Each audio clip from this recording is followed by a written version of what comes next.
첫 번째 시작할 부분은 기조 강연입니다. 한국 사례관리 실천 담론의 변화와 변화 방향에 관한 성찰에 대해서 중앙대 사회복지학부 김성천 교수님의 기조 강연이 있겠습니다. 네, 박수 부탁드리겠습니다.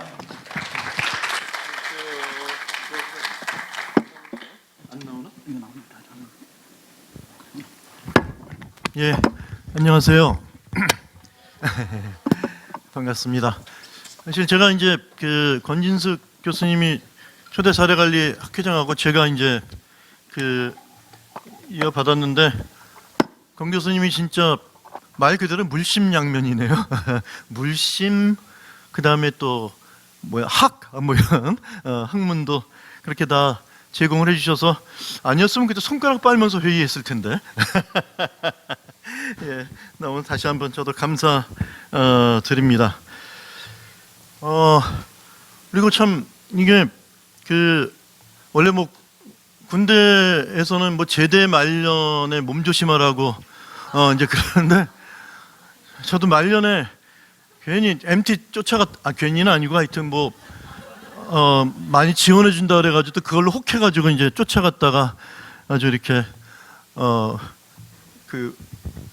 최근에 좀 고생을 많이 했어요. 그러니까 뭐 하고 싶은 얘기 마음대로 하라 그래가지고 그렇게 생각했는데 막상 뭐 발표하려니까 그게 안 되더라고요. 이게 뭔가 말이 돼야 되는데 말이 안 되는 것 같고 그래서 하여튼 시간이 또 촉박하고 하니까는 이제 발표로 들어가도록 하겠습니다. 하도 불안해가지고 오늘 새벽 4시에 일어나서 한번 제 평생 발표할 때 그런 일이 없어서 리허설도 한번 해봤습니다. 이게 시간이 맞나 안 맞더라고요. 그래가지고 큰일 났다. 도대체 안 맞더라고요. 그리고 이게 뭔 소리지? 그러면서 이제 이게 전달이 될까? 뭐 이러면서 하여튼 뭐 제목은 이렇고 그냥 뭐 다 아는 선생님들이 아시는 그런 얘기들입니다. 그러니까 우리가 이제 뭐 사례관리만 그런 게 아니라 사회복지가 전부 다 근본적으로 이제 어떤 사회복지를 이루고 있는 어떤 여건들, 환경들, 뭐 말하자면은 뭐 인력의 문제, 재정의 문제, 뭐 이런 것들의 외형들이 굉장히 척박한 상태에서 우리가 전문성을 이루려고 이제 하는데 그 의미가 있는 거죠. 하여튼 뭐 주어진 여건 내에서 최선을 다한다는 것은 의미가 있지만은 우리가 어떤 분에서는 한계가 이제 굉장히 있는 것이고 한계가 있는 것인데 그 한계에 대해서 우리가 그냥 체념은 아니지만 하여튼 맨날 불만은 하고 이제 그게 변해야 된다고 산발적으로 얘기하는데 우리가 가르칠 때도 그렇고 학생들이 배울 때도 그렇고 우리가 보수 교육을 할 때도 그렇고 이제 보면은 그 환경을 어찌 좀 우리가 개선을 좀 해야 할 것인가에 대한 전략이라든가 방법이라든가 기술이라든가 그거 하기 위한 가치와 철학이라든가 이런 것들은 별로 우리가 다루지 않는 것이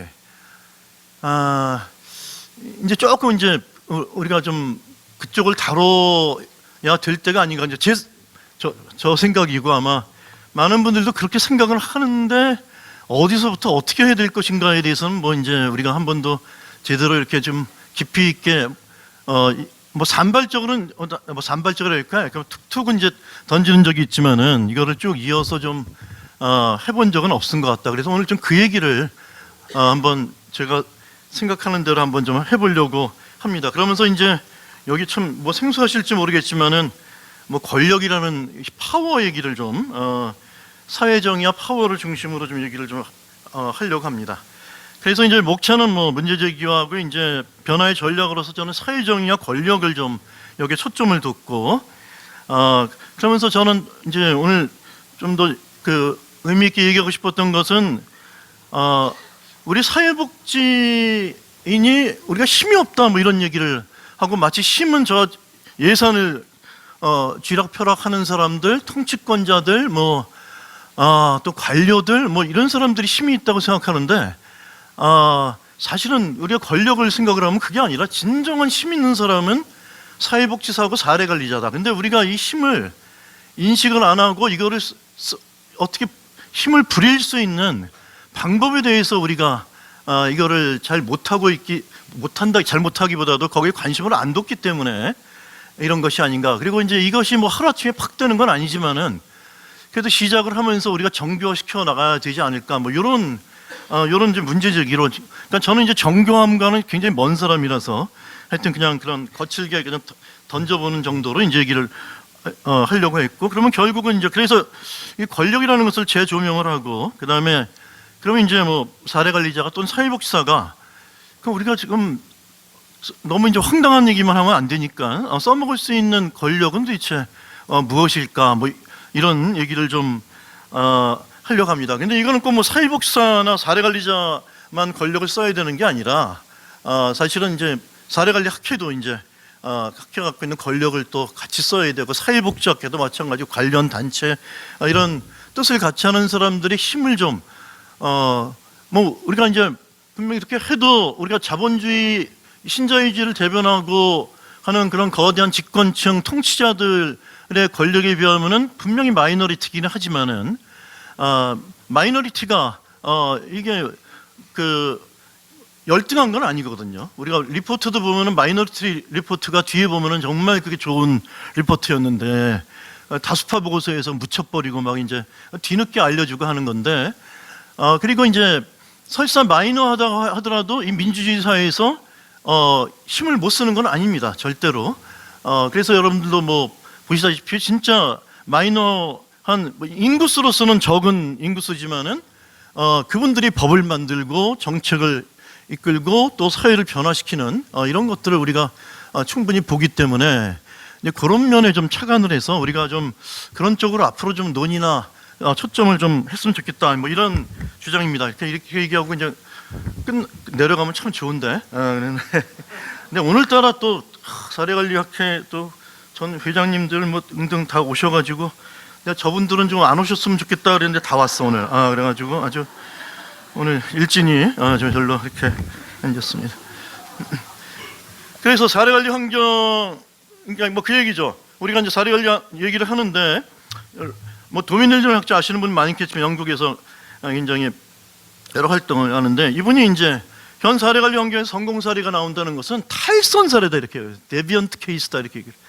그러니까 이 얘기는 뭐냐면은 이 현재의 사례관리 풍토에서 성공 사례 나오기 어렵다는 것입니다. 여기서 탈선 사례라는 것은 이제 말이 탈선이지만 이제 극단이 있다는 거죠. 이 정상 분포에 속하지 않고, 그러니까 뭔가 something 스페셜이 있다 이런 얘기죠.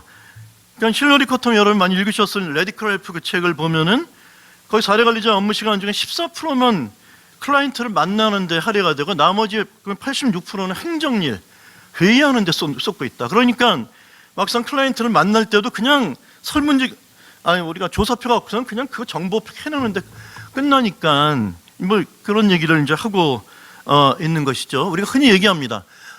복합적이고 중증 질환은 우리가 종합병원 가서 치료를 받아야 되는데, 우리가 사례 관리는 원래 이제 복합적이고 환자를 얘기하자면 이제 어떤 중증적인 그런 좀 쉽게 해결되지 않는 만성적이고 이런 환자를 만나는 거랑 비슷한데, 우리는 이거를 보건소 세팅에서 만나고 의원 세팅에서 만나서 하는 것이 대부분이라고 표현하는 게 좀 이상하긴 하지만은 하여튼 그렇게 표현해도 어폐가 없을 정도로 이런 상황에서 이게 참 여러 가지 이제 괴리가 되는데, 그렇다고 뭐 사례 관리를 현실적인 맞춤형으로 또 간다는 것도 웃기는 것이고, 그러니까 우리가 이걸 어떻게 풀어가야 될까 이런 고민이 있는 거죠. 그래서 사례 관리에 대한 어떤 기존의 우리의 담론이에요. 내가 이제 담론을 바꿔야 되는, 기존의 담론은 어떤 거냐 그러면은 좀 극단적으로 얘기하면은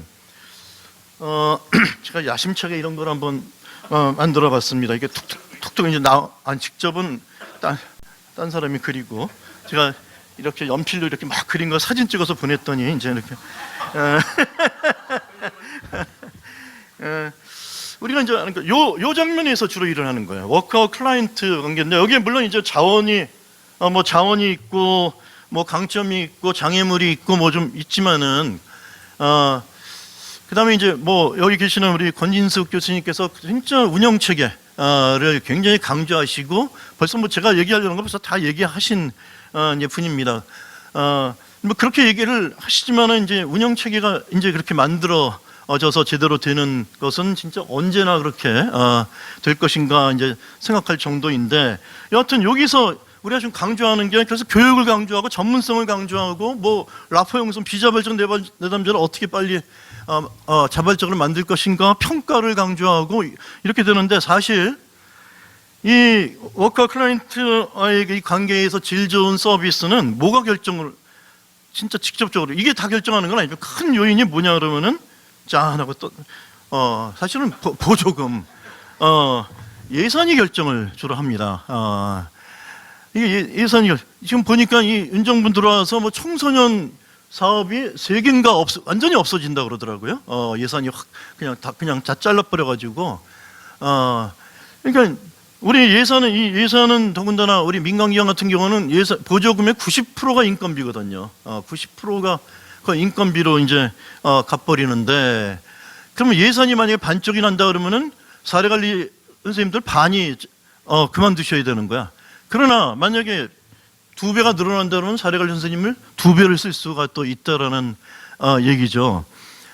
물론 사례관리에서 이걸 사례관리가 이거 다루는 학문은 아니지 않냐, 방법은 아니지 않냐 이렇게 얘기를 할 수 있지만은 제가 그걸 떠나서 그러면은 이거에 대한 고려 없이 맨날 여기서 전문성을 얘기를 한다는 것이 어떤 무슨 성과가 이제 얼마나 우리가 볼 수 있겠냐 이런 얘기죠.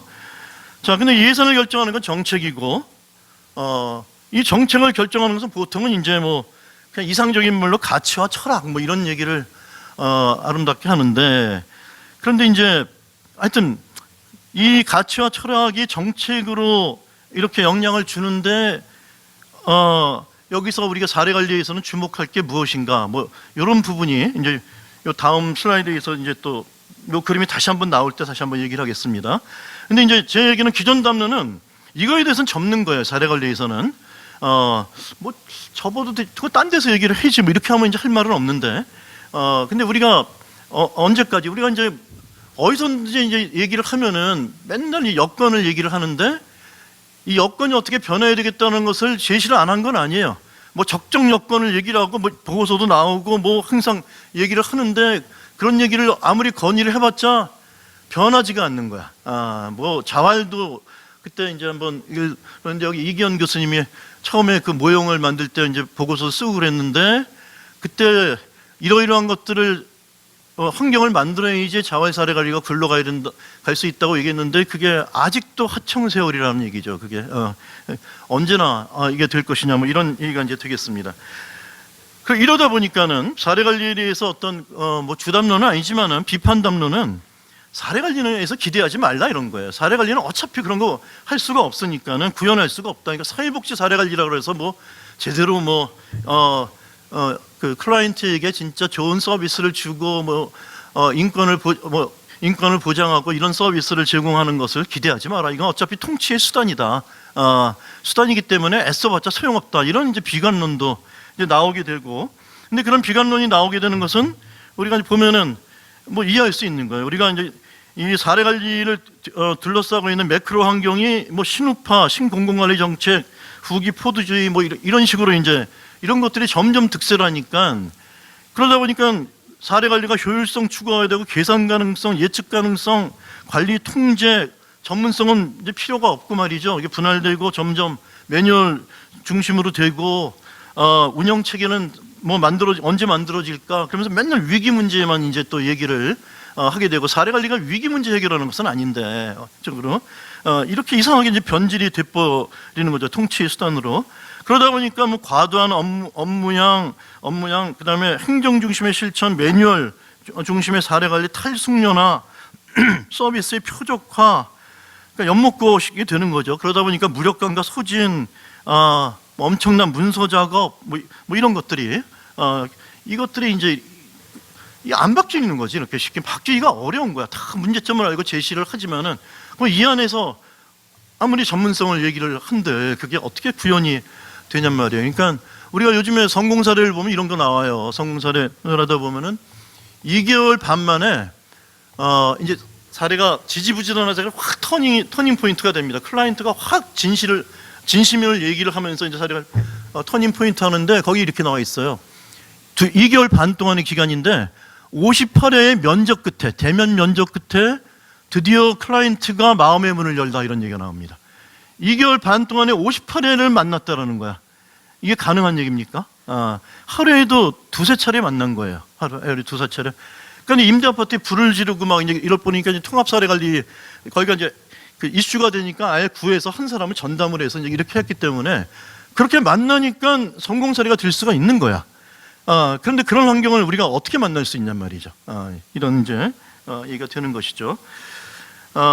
그래서 이제 근데 이렇게 바쁘면 우리가 할 일이 없고 사실은 뭐 사례 관리만 그런 게 아니라 모든 사회복지가 어쩌면 그런 형편에 있는 것이고 그러면 거기서 우리가 무력하게 있을 수는 없다는 얘기죠. 그래서 이제 저는 여하튼 이 전문성을 얘기하는 것이 불필요하다는 얘기는 절대 아니죠. 그건 뭐 중요한 얘기예요. 그럼 같이 가야 되지만 우리가 이제 좀 전문성 담론에서 뭐 그걸 그만하라는 얘기는 아니고 더 넓히자 이런 얘기죠. 담론을 좀 넓혀서 이쪽으로 가야 되겠다라는 이제 얘기를 하는 것이고 그래서 이제 저는 권력에 주목을 하는데 아까 그림에서 화살표가 이제 등장을 합니다.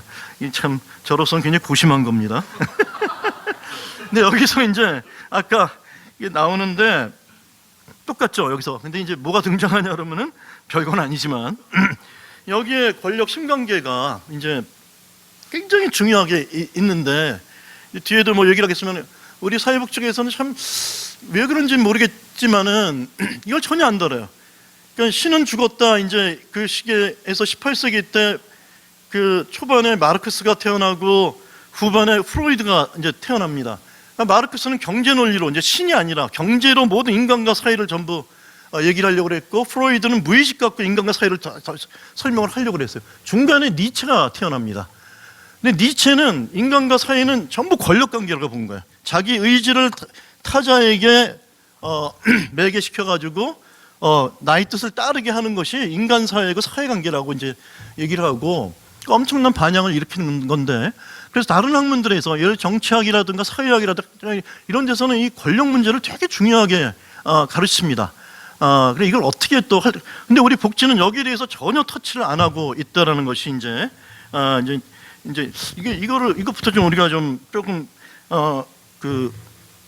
바꿔 나가야겠다 이런 생각을 하고 그래서 기존에는 이제 그 쉽게 말해 마이크로적인 측면에서 이거 사회 운동하는 사람들은 결국은 이 가치 철학을 잘 구현하기 위해서 근데 쉽게 말해서 이제 자본주의 가치 철학을 이게 매몰되어 있는 사람들한테 우리 사회복지적 가치 철학을 이거를 싸워서 이겨나가야 된다는 얘기죠. 쉽게 말하면 뭐 싸운다는 것부터 나와서 좀 죄송합니다만은 그 대표적인 방법이 이제 소셜 액션이라고 얘기하는 기존에 그다음에 이제 사회적 옹호 뭐 이런 얘기들을 하는데 저는 이거 조금 좀 넓혀져야 된다.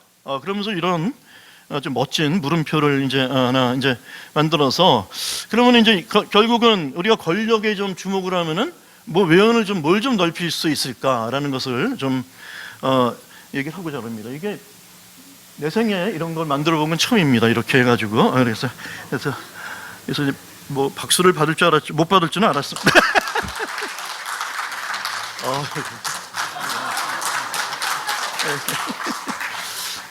살다 보니 이런 날이 있네요. 그래서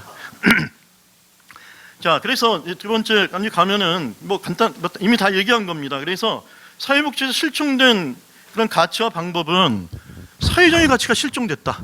근데 이게 웃기는 게 윤리강령 전문에 인간의 2대 가치가 항상 사회정의가 나와요. 전문에는 다 나옵니다. 그다음에 사회복지사 선서를 보면은 사회정의가 되게 강조가 돼 있어요. 그다음에 어마어마한 얘기를 해요. 고통받는 사람 편의 인권과 권익을 지키며 불의와 부정을 거부하고 이걸 좀 약간 이거 관심 있는 사회복지사는 이거 읽으면 헛웃음이 나온다고 하죠. 이제 헛웃음이 나온다 이렇게 이제 얘기할 정도로 이게 강조가 되고 있습니다. 저거 선서랑 우리랑 무슨 상관이 있지? 뭐 이런 얘기가 실제 우리가 일하는 걸 보면요, 그냥 우리 마음과는 달리 일하는 거. 근데 미국의 NASW, 그 보수적인 NASW에서도 요즘에 가면 갈수록 사회정의를 강조를 해요. 그래서 저쪽에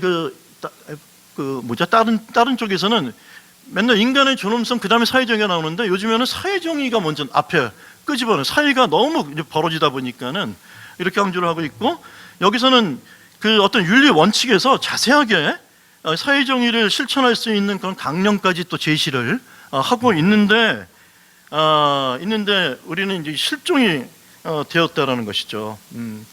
그래서 근데 우리 그 실천 현장은 권력이 전부 점철되어 있는 가불관계고 이런 장인데 심지어 제가 옛날에 가족 치료할 때 보면은 전략적 가족 치료 모델이 있어요. 이거는 권력 관계를 얘기하는 거예요. 심지어 가족 치료 모델에서 이 가족의 관계 구조를 권력 측면에서 보는 이런 모델도 있는데 우리 사회복지에서는 전혀 권력에 대해서 관심을 안 두고 있다 이런 얘기죠. 그래서 근데 이제 하나 희망을 보면은 2018년도 대학교육협의회 사회복지 실천 강의 2년마다 이제 강의 실라버스를 만드는데 거기에 한 줄이 들어갔어요. 실천론에서 사회정의를 가르쳐야 된다라는 규정이 돼서 눈물이 날 지경이더라고요. 드디어 이런 얘기가 나오는구나. 이렇게 나오고 그래서 작년인가 재작년에 새로운 실천론 교과서 나왔는데 거기에 사회복사의 역량 중에서 사회정의 실천 역량의 한 파트로 나오는 그런 책이 드디어 나오기 시작해서 그래서 희망이 있다 이런 이제 생각도 이제 하게 됩니다. 그래서 이 사회정의를 실천하기 위해서는 우리가 이제 그 분명히 권력에 이게 이제 불평등 이런 차별 억압 이런 것들을 양산하는 것이 권력이지 않습니까? 그래서 이 권력이 좀 재조명돼야 되는데 저는 이제 이런 주장을 하는 거죠. 그래서 그 주장하기 전에 그러니까 우리가 권력에 대해서 얘기를 하는데 이런 우리가 성찰을 많이 하는데 우리가 일을 할 때 성찰을 많이 하는데 이런 성찰을 하냔 말이죠. 억압받고 불이익을 당하는 이런 단어를 안 쓰죠. 잘 우리가 억압받고 이런 단어를 안 쓰고 그러니까 권력과 불평등의 교환관계는 어떻게 작동하 이런 질문도 우리는 이렇게는 안 하죠. 물론 그 사회복지와 클라이언트의 권력이 평등한가 뭐 이런 얘기는 가끔 하지만 그냥 관계가 평등하다 이렇게 물어보지 권력이 평등하다 이렇게 물어보지는 또 않죠. 그러면서 이런 불평등한 관계를 변화시키기 위한 어떤 그런 방법이나 부분은 또 무엇이 있는가 이런 것에 대해서는 우리가 고민을 거의 안 하고 있다라는 것입니다. 근데 우리가 왜 권력에 대해서 이렇게 관심을 안 두고 있을까를 생각을 해보면은 우리가 권력에 대해서 굉장히 좀 편견이 있다라는 것입니다. 우리가 이제 가까운 역사를 보면 일제 시대 때 그 다음에 뭡니까? 그러니까 독재 시대를 거치면서 권력하면 굉장히 부정적인 감정을 갖고 있는 거예요. 이건 권력이라는 말을 복지에서 무슨 권력이라는 말을 써? 그러면 부정적인 용어를 써? 이렇게 얘기하는데 사실은 니체가 얘기했던 권력이라든가 여기 한병철 씨가 권력이란 무엇인가의 그런 유명한 옛날 베스트셀러였죠. 이 사람이 얘기하는 권력은 전혀 그런 게 아니에요. 권력의 본 뜻은 인간의 삶이에요. 그냥 누구든지 그렇게 사는 거야. 우리가 태어났을 때 전부 이미 만들어진 권력 구조하에서 우리가 살아야 되는 거 아닙니까? 살아야 되는데 그거를 내가 권력으로 폭행당했다, 뭐 압제되었다 이렇게 알면 산 거 아니잖아. 부모로부터 사랑받으면 키웠다, 양육되었다 얘기를 하는데 사실은 그 권력작용이거든요. 사실은 그런 것도. 그러니까 분명히 권력이라는 것이 내 뜻이 남에게 전달돼서 내 뜻대로 그 사람이 움직이거나 지배할 수 있는 힘은 맞아요. 맞는데 세상이 전부 이렇게 되어 있는 거거든요. 그런데 이 방법이 두 가지가 있습니다. 쉽게 가면은 한병철 씨가 얘기하는 것은 매개 수준이 높은 권력과 매개 수준이 낮은 권력이 있는 거야. 매개 수준이 낮은 권력은 바로 이제 강압적인 권력을 얘기하는 겁니다. 그거는 매개 수준이 뚝 떨어지는 거야.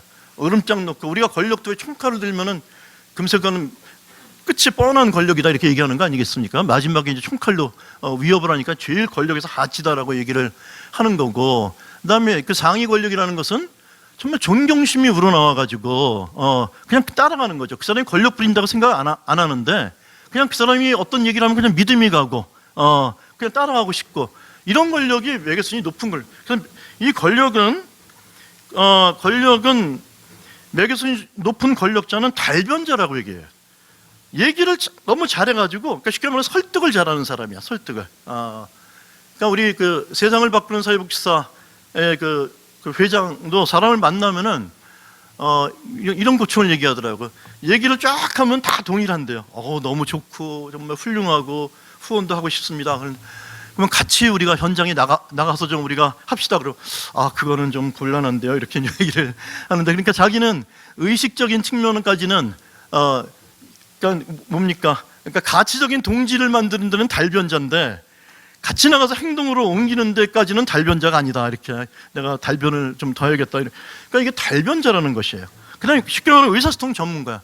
근데 이거 사회복지사가 이거 정말 잘하는 사람 아닙니까? 이 달변자가 의사소통 전문가가 되기 위해서는 정말 밑에 나오는 수용, 공감, 개별화, 자율 이런 게 잘 돼야 되는 거거든요. 그 유명한 사회운동가 알린스키 같은 사람도 우리 목적을 달성하기 위해서 타자를 비난해서는 안 되고 비난하는 언어를 쓰면 안 되고 세상을 변화시키기 위해서는 있는 그대로 이거 수용이거든요. 그 사람이 있는 그대로를 인정을 해주고 그 사람이 아무리 개판치고 있는 것 같다고 하더라도 인정하면서 그거의 법칙대로 같이 일하면서 변화시켜야 된다고 얘기를 해요. 그 사람을 부정하고 비난하고 이렇게 하는 게 아니라 인정하고 수용하면서 변화시키는 방법이 그게 매개 수준이 높은 권력이라고 얘기를 하고 있는 것입니다. 근데 제가 볼 때는 우리 사례관리자 선생님들이면 진짜 매개 수준이 높은 권력을 쓸 수 있는 분들이라는 거예요. 그래서 여기서 뭐 아까 얘기했듯이 존엄성, 개별화, 자기결정, 반영적 경청, 욕구 파악, 합의된 목표 설정, 클라이언트 참여, 옹호 뭐 이런 것들이 얼마나 매개 수준이 높은 그런 기술인지 몰라요. 이미 그것들을 갖고 있는데 다만 이를 인식하고 활용할 수 있는 방법을 우리가 여기에 대한 인사이트 이거를 권력이라고 생각하지 않고 이거는 오히려 권력이라고 생각하지 않고 권력하고 먼 방법이라고 생각하는 것 같아요. 그냥 착한 소리 듣는 사회복사는 참 착하고 좋은 일하는 분이시죠. 이런 얘기만 그렇지가 않아요. 어마어마한 사실은 윤곽열 같은 권력을 갖고 있다라고 이제 분들은 그러니까 저희는 그러니까 기본적으로 권력의 개념을 우리가 이렇게 재조명을 하면은 사회복지사만큼 권력을 잘 쓸 수 있는 직종도 없다라고 저는 생각을 하고 그러면 이 권력을 어떻게 쓰냐 했을 때 뭐 간단하게 그냥 끝내겠습니다. 뭐 제일 기본적으로는 역시 생각이 변해야 돼요. 그러니까 뭐 사회 운동하는 사람들도 결국 사람들 만나가지고 뭐 우리가 뭐 사회민주주의에서 복지국가 어떻게 이렇게 해서 모이지 않는다 그러거든요.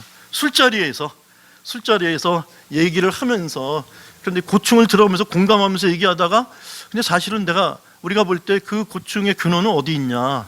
그럼 이거이지 않냐? 우리가 세바사가 이런 걸 한다. 우리 좀 같이 해보지 않겠냐? 그럼 술자리에서는 정말 열심히 하겠다 이렇게 하는데 술 깨면 근데 이러면서 CMS에 내가 사인을 했네 뭐 이러면서 당황해하고 이제 그런다고 얘기를 하는 것이죠. 그래서 우리가 하여튼 끊임없이 우리가 성찰을 맨날 사회복지하고 클라이언트의 요 관계에서만 성찰하는 게 아니라 아까 외연을 넓히는 그런 성찰, 비판적 그런 성찰을 하면서 클라이언트 문제도 자꾸 외연화시켜야죠. 그걸 자꾸만 클라이언트 문제 또 사례관리자의 문제로 자꾸만 환원시키지 말고 그래서 비판적으로 질문하고 도전하게 해야 되고 대안의 제시를 합니다. 그래서 이제 이 이문미하고 구자경이라는 이 분이 다문화 상담원 분들인데 이분들이 사회정의를 옹호하는 역량 척도를 만들었어요. 저는 깜짝 놀랐어요. 상담하는 분들이 사회정의의 척도를 만들자. 거기 보면 이런 거예요. 그냥 쉽게 얘기하면은 내담자를 만났을 때 당신 문제가 이 환경에 있다라는 것을 아느냐 이거를 의식화 시켜야 된다라는 거예요. 그런 얘기를 자꾸 나누느냐 이런 얘기야. 그 다음에 거기서 끝나는 게 아니라 클라이언트가 쉽게 말하면은 가장 효과가 있는 것은 클라이언트들이 움직일 때 쉽게 말하면 민원이 클라이언트가 민원을 넣을 때 상담자가 민원 넣으면 안 된다는 거죠. 사회복지사가 민원 넣으면 안 된다라는 거야. 쉽게 말하면은 클라이언트가 자기들이 거칠게 얘기하자 그러면은 민원을 넣을 수 있도록 도전하도록 돕고 있느냐 이런 얘기예요. 상담자가 상담에서 그런 얘기를 해가지고 정말 아차 싶기도 하고 참 부끄럽기도 하고 이제 그랬던 것입니다. 그래서 이런 얘기들을 하고 있고요. 우리가 역량 강화라는 얘기를 많이 하는데 사실 역량 강화는 이렇게 세 차원으로 이제 쓰이고 있거든요. 개인적, 대인적, 집단적, 사회 정치적. 그러니까 이 인파워먼트를 놓고 번역도 세력화라고 번역하는 사람이 있는가 하면은 개인 역량 강화처럼 이제 개념을 중간에도 권한 부여라고도 쓰기도 해요. 이렇게. 그런데 이 역량 강화가 나왔을 때는 사실은 이게 어마어마한 혁명적인 거였거든요. 그동안에는 클라이언트를 치료해서 적응하려고 하던 그런 미국의 사회사업에 그 효과가 없다는 것을 알고 이제는 치료가 아니라 클라이언트의 힘을 키워야 된다. 사회복사 힘도 같이 키워야 된다라고 얘기를 하면서 개인적 역량 강화에서 시작되지만 이게 안 되면 집단으로 넘어가고 이것도 안 되면 결국 정책 만들고 제도를 만들어야 되지 않겠느냐 이렇게 이제 되는 건데 우리는 역량 강화를 쓸 때도 주로 개인적 역량 강화에서 멈추고 있는 것이 또한 현실이다 이렇게 볼 수가 있습니다. 그래서 역시 사례 관리자가 이제 그렇게 도전할 수 있도록 또 격려합니까? 뿐만 아니라 사례 관리자, 사회복지사나 사례 관리자가 이렇게 할 수 있도록 또 사례 관리자도 여러 가지 일을 하는 거예요. 그러니까 정치적 후원금도 내고, 우리가 그거 있죠. 10만 원은 내고 나중에 돌려받죠. 얼마든지 이용할 수 있는 거거든요. 돈 한 푼 더 안 들이는 거야. 그러면서 국회의원이나 시의원은 우리 편으로 만들 수 있는 중요한 도구인데 우리가 그런 부분을 쓰냔 말이죠. 우리가 그분들한테 이메일 쓰냔 말이죠. 그런 관련된 집회나 공청회 때 우리가 참여하냐 이런 얘기죠. 참여해서 목소리를 우리가 다 할 수 있는 것들이에요. 합법적인 틀 내에서 얼마든지 할 수 있는 것인데 그런 것들을 얼마나 하고 있냐 이런 거. 우리는 옹호는 클라이언트가 못하는 것을 사회복지사가 사례관리자가 해주는 것을 옹호라고 얘기를 하는데, 사실 옹호의 개념도 똑같이 체제 변환적 옹호까지 넘어가는 거거든요. 정치적 옹호까지 똑같습니다. 그럼 우리가 옹호의 개념을 과연 권력 기반의 개념에서 보면은 그냥 클라이언트보다는 사례관리자가 더 옹호할 수 있는 권력이 있기 때문에 내가 그를 도와준다는 개념이 아니라 이런 체제 변화를 할 수 있는 권력을 우리가 어떻게 획득할 수 있냐 이런 얘기죠. 그런 얘기고, 사회운동은 또 아시는 방법이죠. 근데 여기다 더해서 관료주의에 대응하기라는 것도 많이 씁니다. 이 관료주의가 우리가 기관 내에서도 하지만은 다른 기관들의 관료주의하고, 특히나 이제 뭐 정부 이런 쪽 관료주의하고 우리가 늘상 부닥치기 마련이죠. 거기서도 이 관료주의에 대응할 때 쉽게 말해서 을에 있는 입장에 있는 사람들이 대응할 수 있는, 관료주의에 대응할 수 있는 방법들이 무엇인가? 여기 뭐 여러 가지 기록을 좀 남겨서 그런 것들을 자꾸만 퍼블리시를 하고 여론 환기를 시켜야 되고, 그 다음에 거기서 떨어지는 어떤 성과 목표 이런 것도 최종이 아니라 미완성으로 이거 굳이 다 이렇게 설명하려면 시간이 너무 안 되는 것 같아서, 하여튼 이런 것들도 우리가 자꾸만 넓혀 나가고, 이걸 시발로 우리가 현장에서 관료주의하고 이럴 때 이런 것들이 먹히더라, 이런 것들이 자꾸 축적이 되지 않겠는가, 이런 얘기죠. 마지막으로 재량권입니다. 근데 이 얘기는 뭐냐면은, 근데 우리가 뭘 할 수 있어? 갔다는 힘들어 죽겠고 이제 뭐 막 이렇게 할 수 있는데, 그런데 실제로는 우리가 재량권을 많이 부릴 수 있다는 것이죠. 그래서 우리가 뭐 급진주의자 얘기하면 그렇지만은 급진주의에 있어서 실용적 급진주의를 얘기하는 사람들이 있거든요. 실생활에서 바로 써먹을 수 있는 근본적인 문제를 해결할 수 있는 아주 사소한 것 같지만 그런 것부터 개혁해 나가는 것, 이런 것들이 재량권인데, 사실은 이제 굉장히 이 재량권들이 이제 많습니다. 그러니까 어떤 법에 의하면은 그걸 못하게 되어 있는데 또 저쪽 법은 그게 또 가능하게 되어 있어요. 그 다음에 어떤 지원법 같은 경우는 상위법이 구애를 안 받습니다.